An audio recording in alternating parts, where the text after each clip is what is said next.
नमस्कार, आपण पाहत आहे भांडाफोड न्यूज। एका दमात भ्रष्टाचारी कोमात, सोशल मीडिया, कर्जबाजारी, गुन्हेगारी, सट्टेबाजी, चोरी, मटका, जुगार, दारू, सावकारशाही, न्यायाच्या प्रतीक्षेत प्रशासन।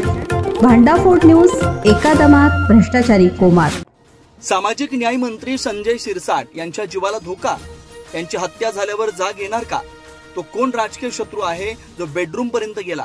याची चौकशी करून व्हिडिओ शूट करून व्हायरल करणारा आरोपी याला अटक झाली पाहिजे। ऑल इंडिया पॅन्थर सेनेची मागणी। दीपक केदार, राष्ट्रीय अध्यक्ष, ऑल इंडिया पॅन्थर सेना।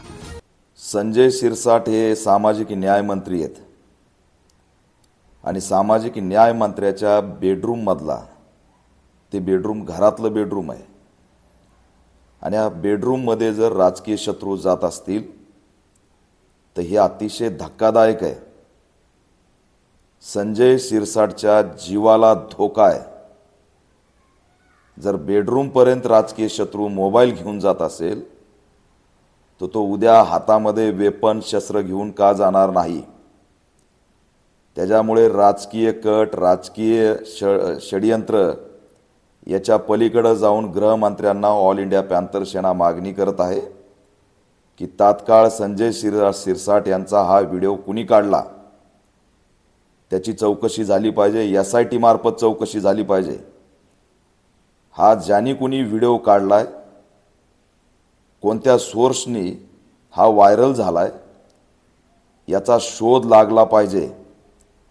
संजय शिरसाटची हत्या होऊन मग तुम्ही शोध लावणार आहेत का? याच्या मागे नेमकं कारण काय? त्यांच्या परिवाराला कुणी ब्लॅकमेल करतंय का?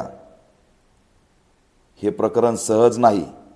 कार्यालयातला व्हिडिओ व्हायरल झाला आम्ही मान्य करू, कार्यक्रमातला व्हिडिओ झाला आम्ही मान्य करू, पण कॅबिनेट मिनिस्टरच्या बेडरूम मधला व्हिडिओ व्हायरल होणं म्हणजे राजकीय शत्रू कुठपर्यंत त्यांच्या पाठीशी आहे? या मंत्र्याचा जीव धोक्यात आहे। त्यामुळे गृहमंत्र्यांनी तात्काळ यामध्ये गंभीर प्रकरण घेऊन SIT मार्फत, CID मार्फत चौकशी करावी अशी ऑल इंडिया पॅन्थर सेनेची मागणी आहे।